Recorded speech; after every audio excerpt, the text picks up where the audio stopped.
नमः समय साराय स्वानुभूत्या चकासिते चित्स्वभावाय भावाय सर्वभावान्तरक्षिते वन्दितु सर्वसिद्धे धुवमचलमणोवमं गतिं पत्ते वोक्षामि समय पाहुड निर्मोषुद केवली भरिदम्।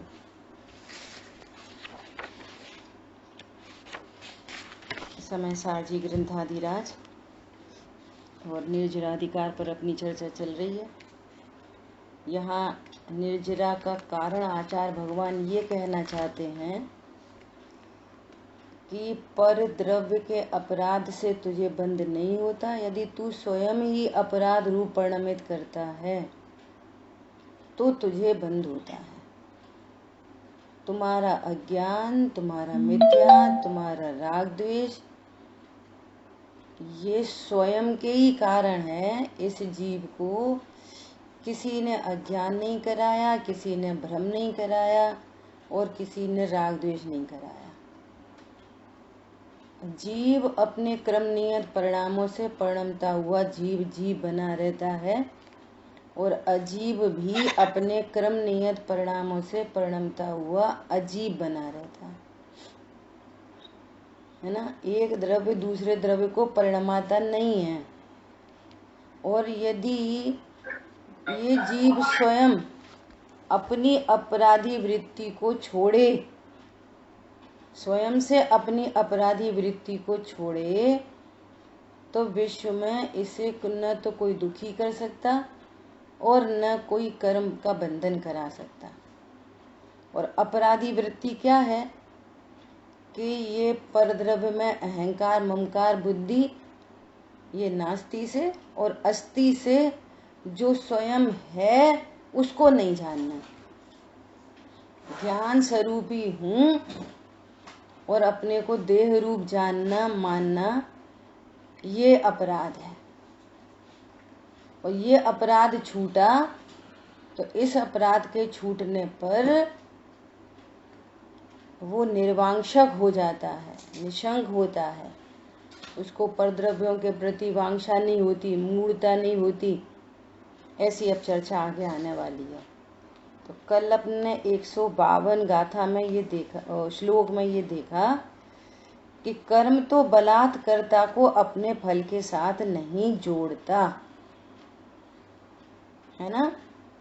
और जो सम्यक दृष्टि है, ऐसे अनेक अनेक कर्म के फल होने पर भी जो ज्ञान रूप वर्तता है वो बिना ही राग के कर्म करता है। राग नहीं है उसको, वो बाहर में कर्म करते हुए दिखाई दे रहा है। तो ऐसा मुनि, ऐसा ज्ञानी कर्म से बंधता नहीं है, क्योंकि उसे कर्म फल की इच्छा नहीं है।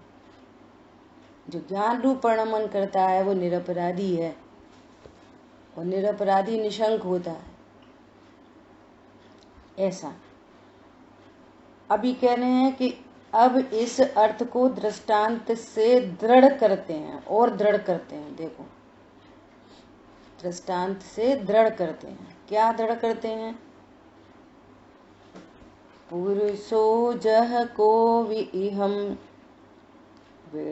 वित्तिमित्तु सेवदेरायम तो सो विदेदिराया विविहे भोगे सुहो पाए एमेव जीव पुरुषो कम्मरयं सेवदे सुहरिमित्तं तो सो विदेदिकं मो विविहे भोगे सुहो पाए जह पुरुषोच्य पुरुषो वित्तिमित्तं सेवदेरायं तो सोड़देदिराया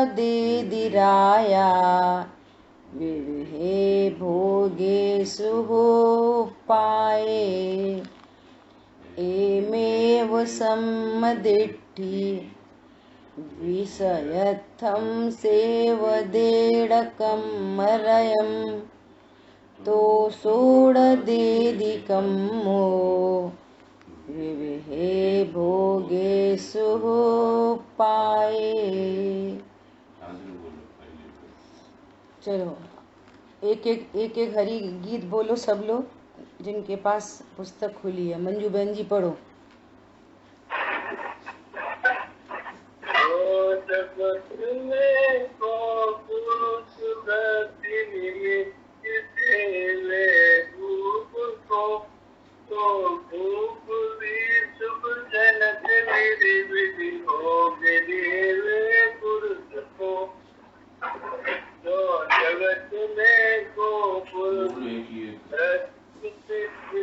नहीं, दूसरा त्यों जीव पुरुष भी। शांतनु पढ़ो। जीव पुरुष भी कर्म रज का सुख अर्थ सेवन करे, तो कर्म भी सुख जनक विध विध भोग देवे जीव को। अरु भोग नर जब प्रति हेतु भूप को सेवे नहीं, तो भूप भी सुख जनक विध विध भोग को देवे नहीं।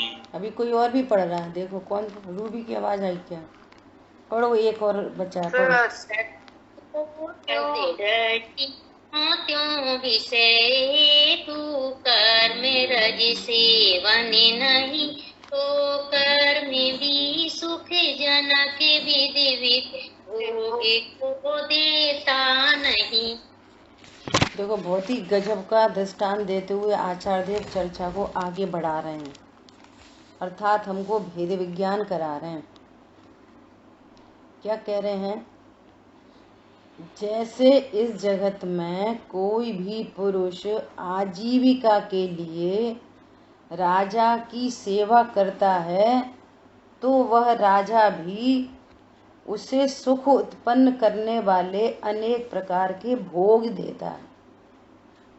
सिंपल बात है एकदम। इसी प्रकार जीव पुरुष सुख के लिए कर्म रज की सेवा करता है, तो वह कर्म भी उसे सुख उत्पन्न करने वाले अनेक प्रकार के भोग देता है। देखो क्या कह रहे हैं यहाँ पे, दृष्टांत दे दिया राजा का कि जैसे कोई राजा की सेवा करे तो राजा भी उसको अनेक प्रकार के भोग देता है। ये दृष्टांत हुआ। अब यहाँ सिद्धांत में क्या कह रहे हैं? कोई पुरुष सुख के लिए कर्म रज की सेवा करता है। कर्म रज की सेवा करता है मतलब कर्म की सेवा कैसे होती है? यहाँ पर कह रहे हैं, यहाँ पे कह रहे हैं सुख के लिए। सुख के लिए सुख कैसे होगा? कि सुख ऐसे होगा, मेरे पास गाड़ी होगी, बंगला होगा, ऐसे सुख होगा। तो गाड़ी बंगला के लिए क्या करना? क्या करना? कि शुभ कर्म करना। क्या करना? भैया पुण्य करो। तुम्हें इतना रोग है शरीर में, तो क्या करो? पुण्य करो, साता बंधेगी। तो किसकी सेवा करो? कर्म की सेवा। ये कर्म की सेवा का भाव है। समझ आई बात? कर्म रज की सेवा करता है मतलब धर्म के नाम पर भी कर्म ही करता है। देखो दादा ने सिद्ध पूजन में कितना गजब का लिखा है।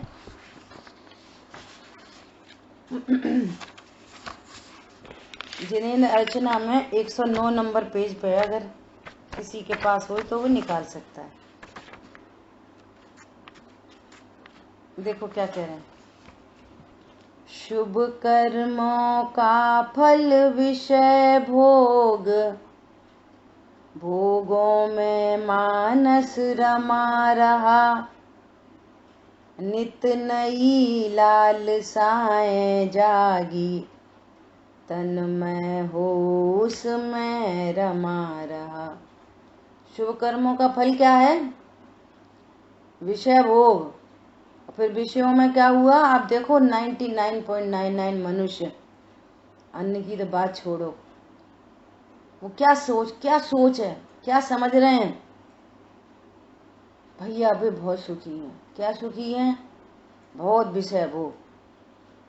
कैसे विषय भोग कैसे हैं? अरे बड़े धर्मात्मा हैं, बड़े ऐसे हैं, ऐसा ऐसा पूजा पाठ, ऐसे व्रत नियम। शुभ कर्मों का फल शुद्ध आत्मा नहीं है। शुभ कर्मों का फल क्या है? विषय भोग। और फिर विषयों से क्या होता है? तत्व निर्णय होता है विषयों से। मतलब पर्पस की पूरी चूक हो गई। संगी पंचेंद्रिय पना मिलना, जैन कुल मिलना, तत्व ज्ञान मिलना, पूरी 100% चूक हो गई। 100%। देखो अभी ये गलती हम में भी नहीं है। देखो हम समझ रहे हैं ये पूजा पाठ व्रत नियम ये शुभ कर्म है। भैया ये स्वाध्याय भी शुभ कर्म है। और इतने में ही मानस रमा रहा तो समझ लेना वही चूक चल रही है यहाँ पर भी। तत्व का निर्णय होना, तत्व का क्या होना? डिसीजन होना। ओहो मैं जीव हूं। चिर रक्षक धर्म हमारा हो धर्म हमारा चिर साथी, जग में न हमारा कोई था, हम भी न रहे जग के साथी। कौन है मेरा रक्षक? पत्नी बच्चे दुकान मकान धन पैसा। कौन है रक्षक? ये धर्म रक्षक है। कौन सा धर्म रक्षक? रत्नत्रय धर्म रक्षक। ये अनंत गतियों में रुलने नहीं देगा। ये यहाँ से उभार के कहाँ पर? उत्तम अविनाशी सुख में धर ही देगा। धर्म वो चीज है कि जो आपको अनंत दुखों से पीड़ाओं से निकाल कर उत्तम अविनाशी सुख में धर दे। उसका नाम धर्म है। कैसा है धर्म? ये चिर रक्षक धर्म है। और यहाँ गलती क्या हो गई? शुभ कर्मों का फल विषय भोग और विषयों में मानस रमा रहा। फिर क्या हुआ? नित नई लालसाएं जागी तन में हो उसमें रमा रहा। बस खाओ पियो पूजा पाठ करो भैया, दया दान करो। देखो भैया मनुष्यता अपनी निभा। अब का भगवान की बात। अच्छे मनुष्य बन जाओ, वही बहुत तेरा है। क्या बोल रहे हैं?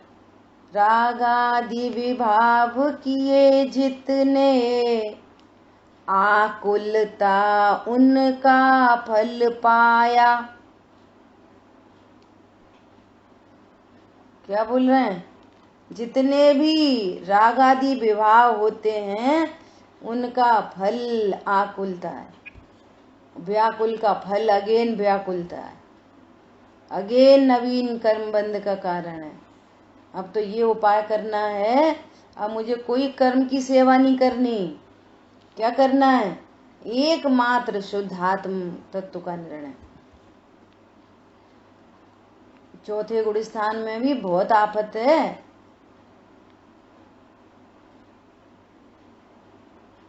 ये तत्व ज्ञान करते हुए और ये उत्तम अविनाशी सुख में पहुंच जाए, ये बात यहाँ पर कह रहे हैं।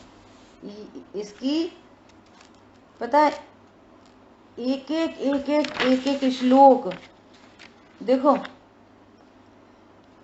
जो कोई ऐसा पूजन पढ़ो, कल ये सिद्ध पूजन पढ़ी, फिर ऐसा लगता है अरे इसी पूजन को ही क्लास में ले लो। कितनी गजब की पूजन है, जितनी बार पढ़ो उतनी बार अच्छी लगती है। देखो तन का उपचार किया अब तक, उस पर चंदन का लेप किया, मल मल कर खूब नहा करके तन के मल का विक्षेप किया। अब आत्म के उपचार हेतु तुमको चंदन सम है पाया। बोलो भैया, कभी आत्मा का उपचार किया कि नहीं किया? मैं समझ रहा था अब तक प्रभु, भोजन से जीवन चलता है, भोजन बिन नरकों में जीवन, ओ भर पेट मनुष्य क्यों मरता है। बोलो, एक एक लाइन इतनी गजब गजब की है, एक एक चंद। जयमाला बहुत शानदार है। आकुलता में संसार सुख, आकुलता में संसार सुख। कर्म रज की सेवा करता है, उससे आकुलता में संसार सुख मिलता है, वो निराकुलता नहीं है। जो निश्चय से है महादुख, जिसके आगे पीछे ऊपर नीचे सब दुख ही दुख है, जो निश्चय से है महादुख। राग भाव उत्पन्न हुआ, इसका अर्थ है कि तुम गायक के सन्मुख नहीं गए, तभी तो राग उत्पन्न हुआ। स्वभाव के सन्मुख परिणति होती तो राग क्यों उत्पन्न होता? नंबर 1, राग उत्पन्न हुआ, इसका अर्थ है कि आकुलता उत्पन्न हो गई, क्योंकि आशव को दुख रूप कहा है, आकुलतामयी कहा है। आकुलता उत्पन्न हो गई, अब तुम्हें आकुलता में रहने की आदत पड़ गई, सो अलग बात है, लेकिन ये आकुलता उत्पन्न हो गई, और जहाँ आकुलता उत्पन्न हुई वह नियम से बंद है, और जहाँ बंद है वहां संसार है। समझ में आई बात? करना आज सिद्ध पूजन करना, सब लोग मंदिर जो होके आ गए हैं वे घर में ही स्वाध्याय करना सिद्ध पूजन का, बहुत गजब की पूजन है। दादा की पूजन है, दादा द्वारा लिखित है ना। पॉइंट समझ में आ गया? कर्म रज की सेवा करता है तो वह कर्म भी उसे सुख उत्पन्न करने वाले अनेक प्रकार के भोग देता है, और वे भोग क्या हैं? वे भोग क्या हैं? निश्चय से है महादुख। अब देखो आगे, और जैसे वही पुरुष आजीविका के लिए राजा की सेवा नहीं करता, तो वह राजा भी उसे सुख उत्पन्न करने वाले अनेक प्रकार के भोग नहीं देता। देखो, उसी प्रकार सम्यक दृष्टि विषय के लिए कर्म रज की सेवा नहीं करता, इसलिए वह कर्म भी उसे सुख उत्पन्न करने वाले अनेक प्रकार के भोग नहीं देता, उल्टी निर्जरा हो जाती है। क्या बोल रहे हैं? देखो, अब यहाँ पर गजब की टेक्नोलॉजी लगी है। कोई सम्यक दृष्टि जीव अपने को ज्ञान स्वरूप अनुभव करता है, अपने को ज्ञान स्वरूप ही जानता है। सम्यक दृष्टि ज्ञान स्वरूप ही जानता है, तो वो कर्म की सेवा नहीं करता। जिन पुण्य पाप नहीं कीना, आत्म अनुभव चित दीना, तिन ही विधि आबत रोके, संवर लहे सुख अवलोके। जिन पुण्य पाप नहीं कीना, उसने कर्म की सेवा नहीं की। क्या बोले? सम्यक दृष्टि विषय के लिए कर्म रज की सेवा नहीं करता, तो क्या किया? आत्म अनुभव चित्त दीना। तो फिर क्या हो गया? आत्म अनुभव चित्त दीना, ओ आनंद हो गया, अपूर्व आनंद प्रकट हो गया। अब अपूर्व आनंद प्रकट होने पर क्या हुआ? संवर निद्रा प्रकट हो गई। तो वे जो कर्म थे ना वे निर्जरित हो गए। जिस कर्म की अज्ञानी सेवा करता है फिर वो उसे फल देते हैं, शुभ अशुभ भाव उत्पन्न होते हैं तो शुभ अशुभ भाव के फल मिलते हैं। कभी तीव्र दुख, कभी मंद दुख, कभी असाता की सामग्री, कभी साता की सामग्री। अकेली साता की सामग्री थोड़ी मिलती है, वो तो दोनों ही मिलते हैं, फ्लक्चुएट होते रहते हैं। लेकिन यहाँ तो इन्होंने उस कर्म की सेवा ही नहीं की, न अशुभ भाव उत्पन्न हुआ न शुभ भाव उत्पन्न हुआ, और क्या हुआ? शुद्धात्म सेवन किया। किसका सेवन किया? मैं शुद्धात्मा हूं, ऐसा सेवन किया। तो भी शुभ अशुभ दोनों भाव क्या होते हैं? उनसे बंधा हुआ कर्म वो निर्जरित हो जाता है। अब अप्रत्याख्यान संबंधी जो राग है और उससे जो कर्म बंध रहा है, तो वो कर्म बंध रहा है लेकिन वो उसकी सेवा नहीं कर रहा। सेवा नहीं कर रहा मतलब उसको उपादेय नहीं जान रहा। इससे ये जो विषय सुख है, इससे मुझे आनंद होता है, ऐसा उसका अनुभव नहीं है।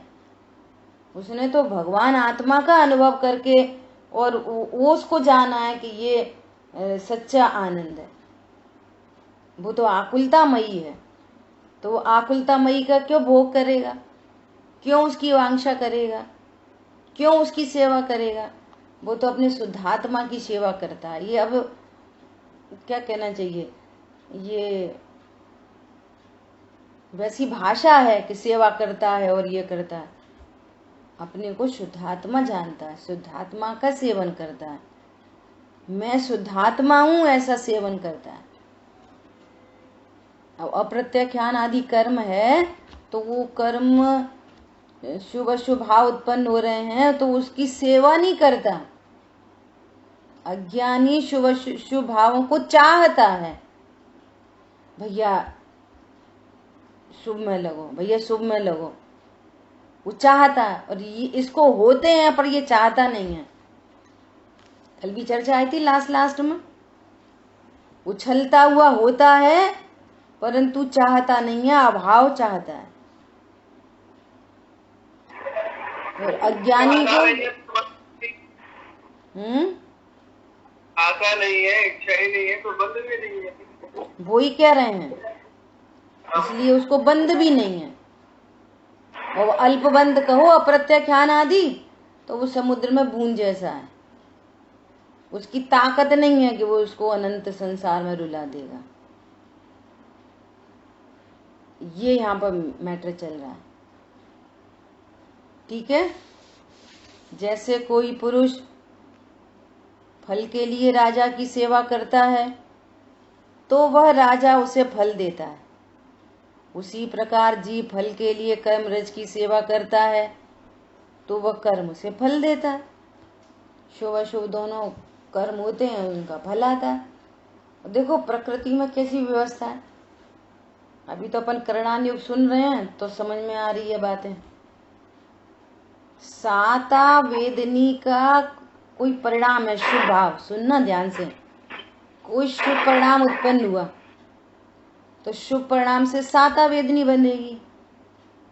साता वेदनी बनती है 15 कोड़ा कोड़ी सागर की स्थिति वाली, उत्कृष्ट उसका। और अशुभ भाव हो और उसे असाता बंधे तो असाता डबल बनती है 30 कोड़ा कोड़ी की। देखो कितना हाईएस्ट शुभ परिणाम हो और उसे साता बंधनी हो तो साता बनती है 15 कोड़ा कोड़ी स्थिति की, 15 कोड़ा कोड़ी सागर की। और असाता 30 कोड़ा कोड़ी सागर की स्थिति, डबल। विचार कर लो। और कल परसों अपन ने चर्चा की थी, इस पुण्य के उदय की सामग्री कोई पूरी नहीं भोग पाता, लेकिन पाप के लिए काल बहुत होता है तो पाप को भोग लेता है और उसकी स्थिति भी बहुत है। असाता की कर्म की स्थिति डबल है उससे। वहां शिष्य ने प्रश्न किया कि ऐसा क्यों? तो कह रहे हैं क्यों का कोई जवाब नहीं है, स्वभाव से ही ऐसा है। आपको कोई शुभ भाव हो और उससे साता बंधेगी तो 15 कोड़ा कोड़ी सागर की बंधेगी, और यदि असाता का भाव परिणाम हो उसे असाता बंधेगी तो 30 की, उससे दुगनी बनती है। बोलो, पॉइंट समझ में आया? इसलिए यहाँ पर कह रहे हैं वो कर्म की सेवा ही नहीं करता। जिन पुण्य पाप नहीं की ना, तो फिर क्या की ना? आत्म अनुभव चित दीना। वो अज्ञानी जिन कर्मों की सेवा करता है उनकी तो उसने निर्जरा कर दी। अनंतानुबंधी पुण्य पाप सबकी निर्जरा हो जाती है। और अप्रत्यक्षान संबंधी उदय चलता है, और अप्रत्यक्षान संबंधी उदय होने पर या कषाय विद्यमान होने पर, निमित्त से कहो उपादान से कहो, उस कषाय की विद्यमानता में शुभ अशुभ भाव होते हैं, लेकिन वो सेवा नहीं करता। मूल बात ये है, होते हैं पर वो सेवा नहीं करता।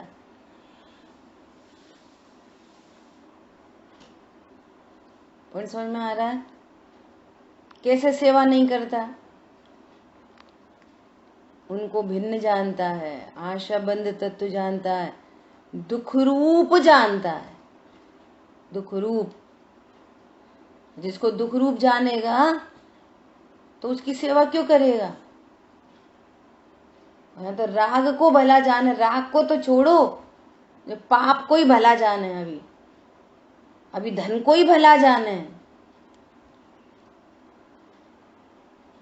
देखो दृष्टांत है समझने के लिए, अपन को कोई को कुछ कमेंट नहीं करना, एक समझ, लाइव एग्जाम्पल है, एकदम लाइव।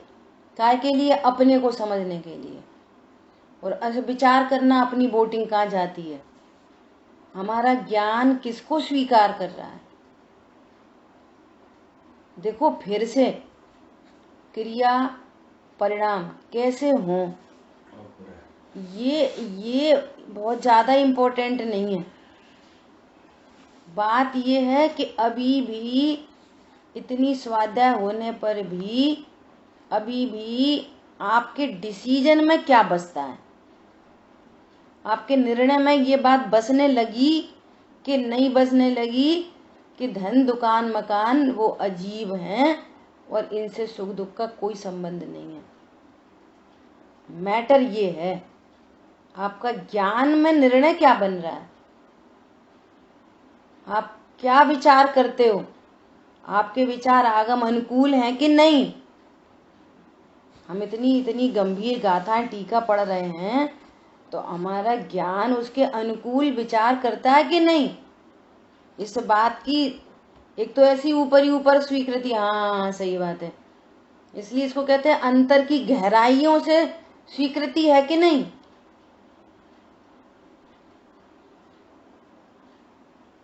पॉइंट ये है, ये जो परिणाम उत्पन्न होते हैं ये परिणाम दुख रूप हैं, ये बंध के हेतु हैं।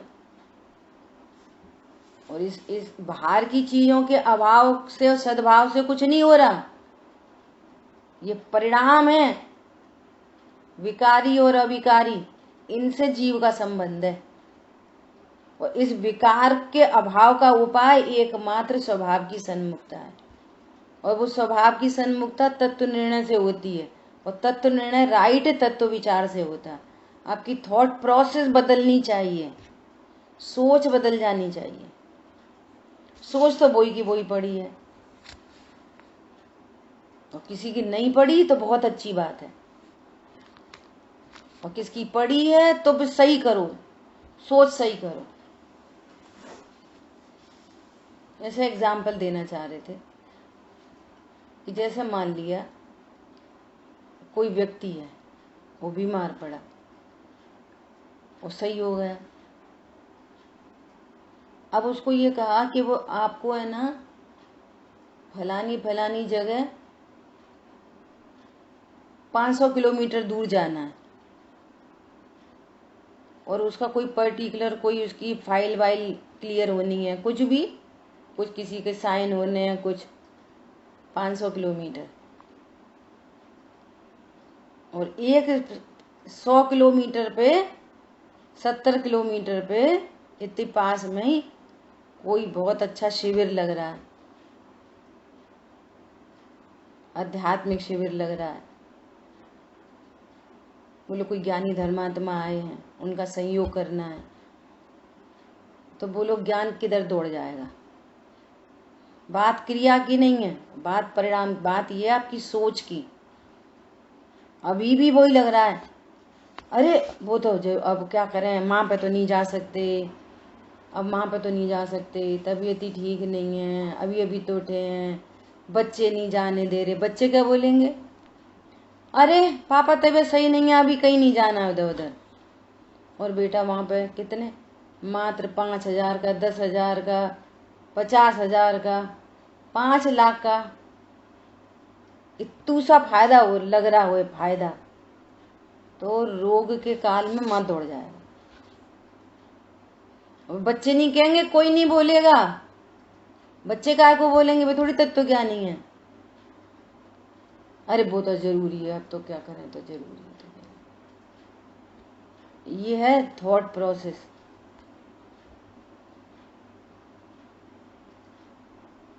क्या कह रहे हैं, अनादि से इसको चित्त परिचित है भोग बंधन की कथा।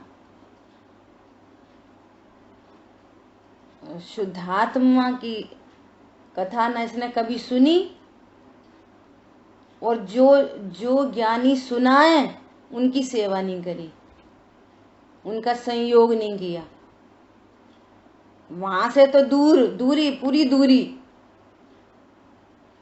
अब ठीक है कर लेंगे, अब वो तो ठीक है, वो तो ठीक है।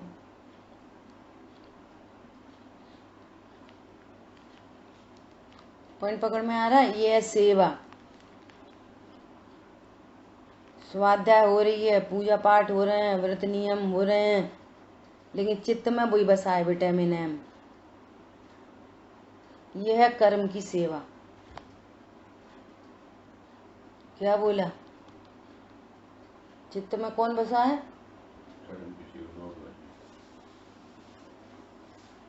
चित्त में बसी है देह, इसमें कुछ कम ज्यादा नहीं हो जाए। और फिर एक दूसरे को उपदेश, देखो भैया धर्म शरीर सही होता है, देखो भैया धर्म शरीर सही होता है, शरीर सही रहे तो धर्म कर पाते हैं, शरीर सही नहीं रहे तो कहाँ धर्म कर पाते हैं। शरीर से धर्म होता है। अब उसके उल्टे उल्टे अर्थ थोड़ी हैं कि शरीर को बिगाड़ लो तो धर्म होता है। स्यादवाद शैली है, कब कहाँ क्या किस बात का क्या अर्थ है। जिसके श्रृंगारों में मेरा यह महंगा जीवन भूल जाता, ये कर्म की सेवा है ये। और जो अपनी सेवा करता है, अपनी मतलब सेवा करता है, वो ज्ञान अपने को शुद्धात्मा जानता है, यह है सेवन करना। हरी बात ख्याल में।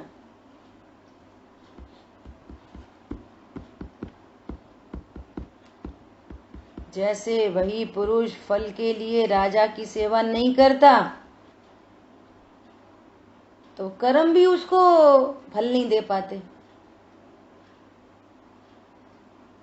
खिर जाते हैं कर्म। और जो उदय में आके खिरते हैं, उनसे उसे सुख दुख नहीं होता, और कदाचित कुछ परिणाम दिखाई दें तो उससे बहुत थोड़ी कर्म रज लगती है। वो तो मैं भगवान आत्मा हूं, इसका सेवक हो गया। 24 घंटे सेवन चल रहा है, निरंतर निरंतराय। इस प्रकार सम्यक दृष्टि फल के लिए कर्म की सेवा नहीं करता, इसलिए उसे वह कर्म उसे फल नहीं देता। यहाँ पर ये रहस्य छिपा हुआ है कि शुभ अशुभ भाव के बीच में दिखाई दे, परंतु वो उसकी सेवा नहीं कर रहा। ये है इम्पोर्टेंट बात। देखो, ये भी तो पूजा करते, ये भी तो पाठ करते, ये भी तो दया दान करते, ये भी तो तीर्थ यात्रा करते, ये भी तो युद्ध कर रहे, ये भी तो विषय भोग रहे। वो सेवक नहीं है उनका। वो तो मैं आत्मा हूं, इसका सेवन कर रहा है। पॉइंट समझ में आया? देखो, भावार्थ में और स्पष्ट करेंगे। यहाँ एक आशय तो इस प्रकार है कि अज्ञानी विषय सुख के लिए अर्थात रंजित परिणाम के लिए उदयागत कर्म की सेवा करता है, इसलिए वह कर्म उसे वर्तमान में रंजित परिणाम देता है। शुभ कर्मों का फल विषय भोग और विषयों में मानस रमा रहा, वो कर्म के फल में जो सामग्री मिलती है उसमें चित्त रम जाता है।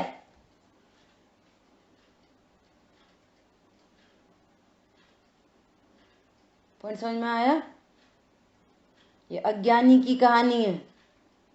वो ज्ञानी कहता है हमको ऐसा पुण्य नहीं चाहिए, ऐसा पुण्य नहीं चाहिए जो हमारी मति को भ्रष्ट करेगा, जो हमारी मति को भ्रष्ट करे, ऐसा पुण्य हमको नहीं चाहिए। उससे तो अच्छा पाप है कि जरा सा पाप के उदय तो सीधे निकलती है हे भगवान, हे भगवान। पाप के उदय में निकलती है हे भगवान। ओहो, हे भगवान, हूँ भगवान। ये कहानी है। अब ये तो उपदेशात्मक शैली है, वो तो भिन्न जानता है दोनों को, अपने को जीव जानता है। पैरेलल में कहना पड़ता है ना कि पाप पुण्य को नहीं चाहता। क्यों नहीं चाहता? होते हैं तो उसका ज्ञाता है, बस ऐसा भी नहीं करता भैया मुझे पुण्य नहीं चाहिए, नहीं चाहिए। अज्ञानी को समझाने के लिए सारी बात कही जाती है। जिसको तुम भला भला जान रहे हो उससे तुम्हें अनंत कर्मों का बंध होगा। मति भ्रष्ट हो जाती है, स्वरूप के समीप नहीं आता। मंदिर आए, पूजा पाठ आए तो अकड़ के आए, हम इतने बड़े ज्ञानी, हम इतने बड़े धर्मात्मा, हम इतने पैसा वाले, अरे तो मंदिर हमने ही बनवाया, अरे तो हमने दान दिया, हमने ऐसा करा। ये है कर्म की सेवा। रंजित परिणाम देता है, रंजित परिणाम। परिणाम रंजायमान हो जाते हैं, आकुलता हो जाती है, दुख हो जाता है। ज्ञानी विषय सुख के लिए अर्थात रंजित परिणाम के लिए उदयागत कर्म की सेवा नहीं करता, इसलिए वह कर्म उसे रंजित परिणाम उत्पन्न नहीं करता। कर्म का उदय आया और उस बहिर्मुख दृष्टि हुई और वहां पर कोई विकल्प आया, तो विकल्प आने पर भी वो रंजायमान नहीं होता। वो जानता है कि इन परिणामों से मैं असंयुक्त हूं। उसको संयुक्त जैसा प्रतिभास नहीं है। कर्म राग आदि रहते बाहर, बैठ पाए कदापि न अंदर, अंतरंग में सदा अविकारी, आज अद्भुत छवि निज निहारी। वो रंजायमान नहीं होता, और ये तो तुरंत रंजायमान होता है। अर्थात उससे लाभ जानता है, उससे हानि जानता है। क्यों जानता है? अपने को ज्ञान स्वरूप नहीं जानता। जब तक ज्ञान स्वरूप नहीं जानेगा तब तक ये कंडीशन बनी रहेगी। देखो, अब दूसरा आश्रय इस प्रकार है, अज्ञानी सुख रागादि परिणाम उत्पन्न करने वाले आगामी भोगों की अभिलाषा के लिए व्रत तप इत्यादि शुभ कर्म करता है। काय के लिए शुभ कर्म करता है? व्रत तब काय के लिए चल रहे हैं उसके? पूजा पाठ काय के लिए चल रही है? भैया अच्छा होएगा, अच्छा शुभ कर्म बदलेंगे, कर्म बदलेंगे, बंधन स्वीकार है उसको, इसलिए करता है। मैं अकर्ता हूं ये पता ही नहीं है। अब पुण्य पाप दो चीजें दिखती हैं बाहर में। पाप को दुनिया बुरा कहती है और शुभ को अच्छा कहती है। तो भी पाप ज्यादा होता है 24 घंटे में, तो अच्छा है ना पुण्य भी ज्यादा करो। जब शुभ भाव अच्छे हैं तो कितनी देर करना चाहिए? उससे विषय भोग सामग्री मिलेगी तो कितनी देर करना चाहिए? करो फिर अच्छे से। देखो कैसी कैसी उल्टी मान्यता है। विषय भोग चाहिए, परिणाम पाप के हैं।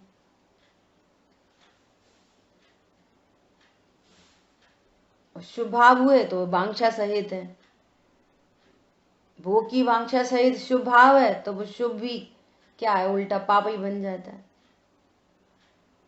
कहानी कैसी है? और ज्ञानी को वे शुभ अशुभ होते हैं, परंतु वो तो अपने को ज्ञाता जानता है, शुभ अशुभ को भिन्न जानता है। हो मेरी ऐसी दशा जैसी तुम धारी है, संत साधु बन के विचरूं वो घड़ी कब आएगी। ये सारे विकल्पों का अभाव चाहता है वो नहीं, ये नहीं चाहता ऐसे शुभ भाव मुझे होते ही रहे, होते ही रहे, होते ही रहे। अभाव चाहता है। क्या बोल रहे हैं? इसलिए वह कर्म उसे राग आदि परिणाम उत्पन्न करने वाले आगामी भोगों को देता है, और ज्ञानी के इस संबंध में इससे विपरीत समझना चाहिए। न तो वो भोगों को चाहता है, और वे तो शुभ अशुभ भाव उत्पन्न होते हैं। भैया मैं शुभ करूं, बहुत शुभ करूं, ऐसा नहीं, वे तो उत्पन्न होते हैं। करूं का मैटर खत्म हो गया। मैं तो ज्ञाता हूं, जो शुभ उत्पन्न होएगा, जो अशुभ उत्पन्न होगा उसका ज्ञाता, जितना उसका कर्म बंधेगा उसका भी ज्ञाता। उदय में आएगा तो स्वभाव सन्मुख होऊंगा, कर्म निर्जरित हो जाएगा।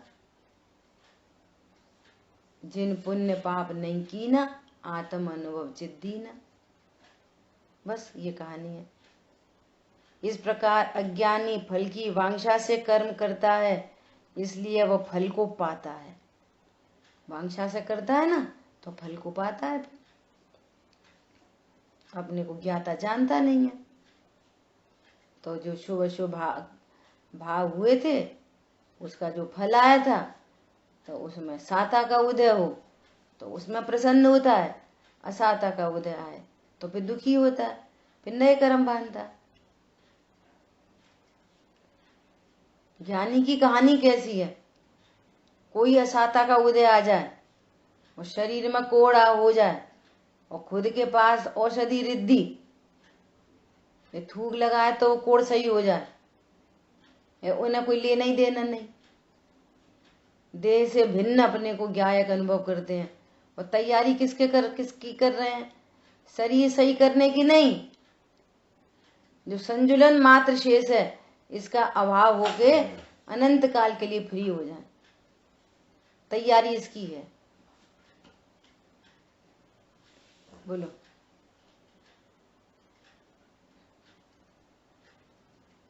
इस प्रकार अज्ञानी फल की वांछा से कर्म करता है, इसलिए वह फल को पाता है, और ज्ञानी फल की वांछा बिना ही कर्म करता है। कर्म करता है मतलब यहाँ पे अप्रत्याख्यान प्रत्याख्यान शुभ अशुभ भाव उत्पन्न होते हैं, लेकिन वहां कोई वांछा नहीं है कि ये शुभ भाव है, कितना अच्छा भाव है। भाव अच्छा है कि ज्ञायक अच्छा है? शुभ भाव अच्छा है कि ज्ञायक अच्छा है? मैं अच्छा हूं, बोलो। कौन अच्छा है? आपके ज्ञान में उपादेय कौन भाषित हो रहा है?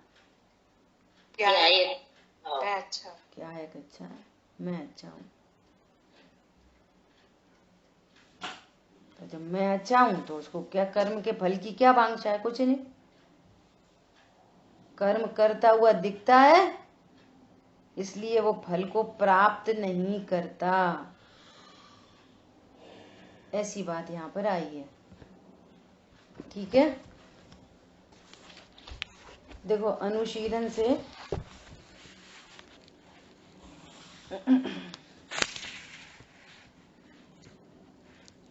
देखो, सम्यक दृष्टि जीव शुद्धात्म भावना से उत्पन्न वीतरागी सुख से च्युत होकर विषय सुख के लिए पूर्वोपार्जित उद्यागत कर्म रज को उपादेय बुद्धि से सेवन नहीं करता। उसके ज्ञान में तो एक ज्ञायक बसा है और बाकी सब ज्ञान के गे मात्र हैं। बस इतना। देखो गुरुदेव श्री इसमें क्या कहते हैं, एक पैराग्राफ पढ़ते हैं। यहाँ आचार्य पूर्व गाथा के भाव को ही दृष्टांत से समझाते हुए कहते हैं, जैसे कोई पुरुष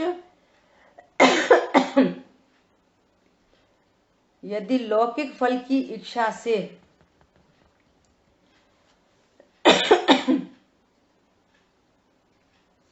धन धान्य जमीन जायदाद रुपया पैसा प्राप्त करने की भावना से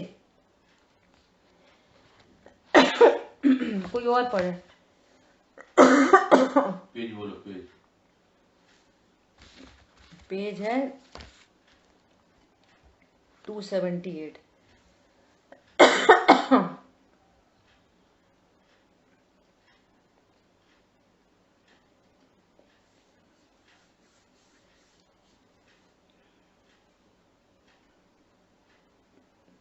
कौन सा पैरा है? सबसे लास्ट।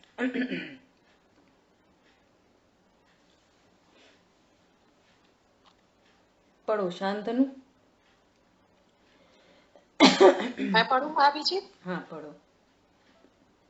यहाँ आचार्य पूर्व गाथा के भाव को ही दृष्टांत से समझाते हुए कहते हैं कि जैसे कोई पुरुष यदि लौकिक फल की इच्छा से धन धान्य जमीन जायदाद रुपया पैसा प्राप्त करने की भावना से राजा की सेवा करता है, तो राजा उसे फल स्वरूप धनाद वांछित वस्तु देता ही है।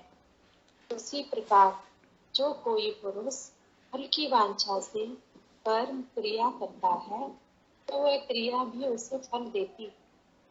तात्पर्य यह है कि भोग की वांछा से यदि कोई पुरुष व्रत तप दान पूजा पाठादिक शुभ क्रियाएं करता है, तो उसके फल में उसे बंध होता ही है तथा बंध होकर भोगादि संयोगों की प्राप्ति भी होती ही है।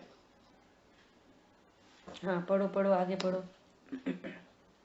इसी दृष्टांत को आगे बढ़ाते हुए कहते हैं कि जैसे वही पुरुष फल के लिए राजा की सेवा नहीं करता, तो वह राजा भी उसे फल नहीं देता। इसी प्रकार सम्यक दृष्टि फल के लिए कर्म अर्थात क्रिया नहीं करता, तो वह फल भी वांछा से रहित होता है। इस प्रकार भविष्य में उसकी क्रिया भोगों में रंजित परिणाम स्वरूप फल नहीं देती। ज्ञानी की क्रिया फल की वांछा से रहित बनी होती है। इसी कारण यह क्रिया भविष्य में भोगों में एक पने से रंजित परिणाम हो ऐसा फल नहीं देती। देखो एक मिनट देखो कितनी बड़ी बात है कि जो शुभ अशुभ भाव हो रहे हैं ना, यहाँ तो मुख्यतः से शुभ की बात चल रही है। शुभ भाव उत्पन्न होना ही अपने में रंजित परिणाम है। शुद्ध आत्मा को जाने बिना वो आकुलित हो रहा है। वो उस समय आकुलता है, क्योंकि स्वभाव से उत्पन्न होने वाली निराकुलता नहीं है। अभी बोला था ना कि निश्चय से है आकुलता रूप, सारा विकार आकुलता रूप है, उधर ही रंजायमान हो गया वो, और अपने को संयुक्त जान रहा है, वो अलग ही मैटर है एक और साथ में, है ना। और फिर उससे अब कर्म बंधेगा। ज्ञानी कैसा है कि ज्ञानी पर सन्मुखता के काल में उसको भी शुभ शुभ भाव उत्पन्न हो रहे हैं, लेकिन ये गजब की बात है, वो रंजायमान नहीं है, वो क्रिया परिणाम उसे वो दुख आकुलता नहीं दे पाते जैसा अज्ञानी को होती है, इसलिए उसका फल भी नहीं मिलेगा उसे, वो तो भिन्न जानते हुए उसके सारे शुभ परिणाम है, और उपादेयता नहीं है, हे बुद्धि होने से रंजायमान नहीं है। ऐसा नहीं बोलता अरे हाँ आज तो क्या मेरा चिंतन, आज तो क्या मेरा दया का भाव, आज तो मेरी क्या पूजा, अरे मैं तो सदा ज्ञायक स्वरूपी अकर्ता ज्ञायक, इसलिए वो रंजायमान नहीं होता, तो फिर वो कर्म उसको फल भी नहीं देता, ये कहना चाह रहे हैं यहाँ पे। कुल मिला के एकत्व विभक्त आत्मा की दृष्टि करानी है, हर गाथा टीका का पर्पज एक ही है। ठीक है, पढ़ना ये पैराग्राफ पूरा पढ़ना।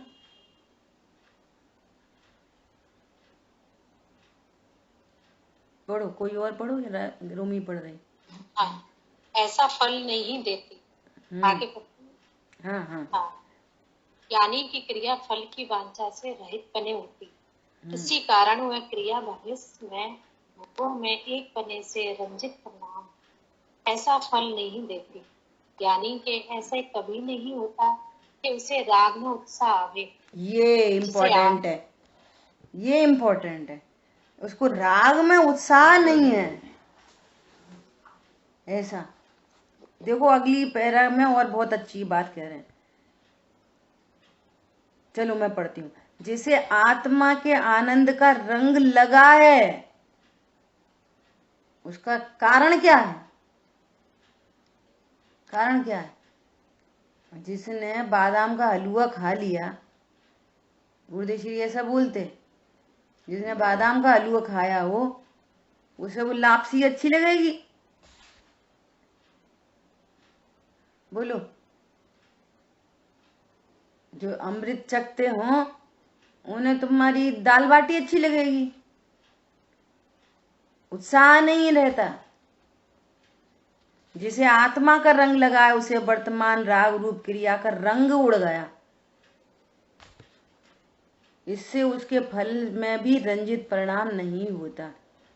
और देखो, और क्लियर करने के लिए क्या कह रहे हैं, सम्यक दृष्टि फल के लिए कर्म की सेवा नहीं करता, राग की क्रिया से मुझे कोई अनुकूल भोग आदि फल मिले और मैं उन्हें भोगूं, ऐसा रंजित परिणाम ज्ञानी के नहीं होता, क्योंकि उसके राग का रस रुचि नहीं है, राग में एकत्व नहीं है, इस कारण ज्ञानी के राग के फल में होने वाला बंध नहीं है। ये मूल बात ये है, ये जो पैराग्राफ है ना, ये मूल बात है।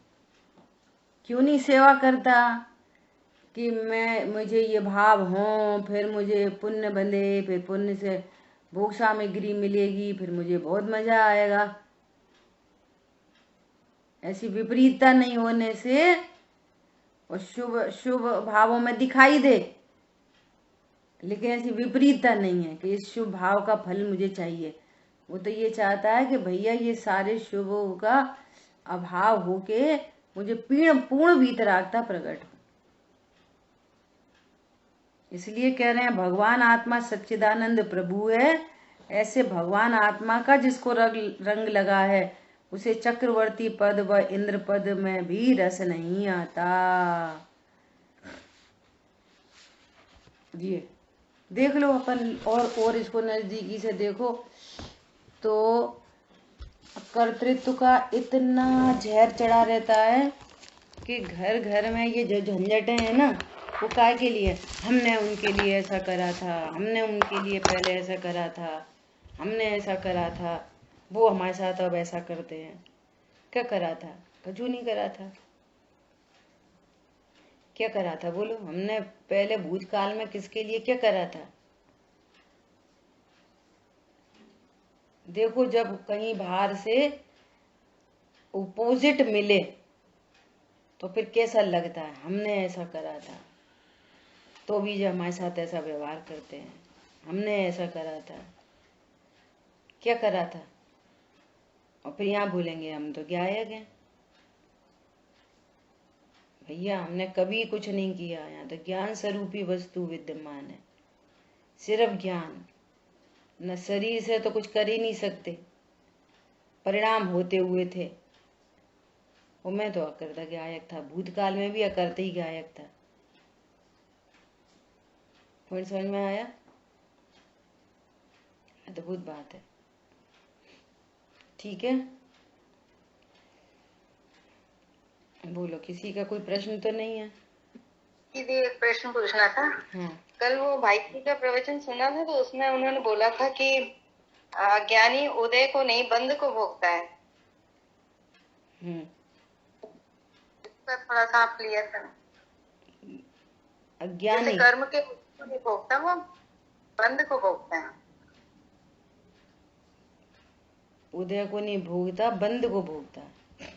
देखो, इसमें ये भाव आ रहा है, उसमें ये भाव बहुत अच्छा, उसमें ये भाव आ रहा है बहुत अच्छा, कि जैसे कर्म के उदय की सामग्री मिली है ना, तो पर को थोड़ी भोग रहा है उदय को। हमको तो एक बहुत अच्छी गाड़ी मिली, गाड़ी को थोड़ी भोग रहा है, परिणाम है उसके। जैसी बात यही चल रही है, वो अपने परिणाम, गाड़ी अच्छी है, ये जो भाव बंध है ना, भाव बंध, भाव आश्रय, भाव बंध, ये भाव बंध को भोगता है, ये मतलब है। पर कौन से पर वस्तु को भोग रहा है बोलो? अज्ञानी भी कौन से पर वस्तु को भोगता है? कौन से पर पदार्थ है? पत्नी, दुकान, मकान, बच्चे, लड्डू, बर्फी, किसको भोग रहा है? अज्ञानी भी। किसको नहीं भोग रहा? वो जो उसका भाव आश्रय है, भाव बंध है, रंजित परिणाम, आकुलतामयी परिणाम, उस आकुलता को भोगता है। चारित्र की विकारी पर्याय, मंद कषाय रूप तीव्र अज्ञानी कषाय। भी ज्ञान को ही भोगता है। हाँ, ऐसा। तो दो द्रव्यों की भोगता भोगी संबंधी नहीं है, किसको भोगेगा? और वेद्य वेदक संबंध भी नहीं है, वो तो डिजाइन बनती है बस खाली। ज्ञान में पर पदार्थ की डिजाइन बनती है। वो समझता है पर द्रव्य आ गया ज्ञान में, वो ज्ञेय आकार नहीं है, ज्ञानाकार है। तो फाइटिंग वो अपनी खुद की ज्ञानाकार और राग से करता है, पर पदार्थ में कुछ नहीं हो रहा। जैसे कुत्ता हड्डी चबाता है, बस ऐसा खुद ही दुखी हो रहा है अपने, इसीलिए कह रहे हैं अपने भाव को भोगता है, वो ही बंध रूप है। ऐसे किसी ने प्रश्न किया कि बंध आत्मा में बंद हो जाता है, तो फिर कैसे बंद हो जाता है? कर्म बांध लेते, कर्म अरम, ये तो बहुत निमित्त नैमित्तिक संबंध बनता है, इसका ही नाम बंध है। कर्म आत्मा में नहीं बंधते, कार्मण शरीर में बनते हैं। उनका उदय और यहाँ पर ऐसा ज्ञान उसको निज रूप अनुभव करे, वो इस समकाल होने से कहते हैं ये कर्म बनते हैं, उनके फल को भोगता है। ना आत्मा में कर्म बनते, ना उसके उदय को भोगता, अपने पागलपन को भोगता है बस। इधर ही डिजाइन बन रही है ज्ञान में पर संबंधी, और इधर ही चारित्र की परिणति में विकार उत्पन्न हो रहा है। और अपने को ही जान रहा है, अपने ज्ञान को जान रहा है, ज्ञान में बनने वाले ज्ञेयाकार और चारित्र की परिणति में उत्पन्न होने वाला शुभ अशुभ भाव, बस उसका ही भोग होता है, पर का तो भोग होता ही नहीं है। द्रव्य गुण पर्याय से जानेंगे ना, तब ये पूरी बात पकड़ में आएगी।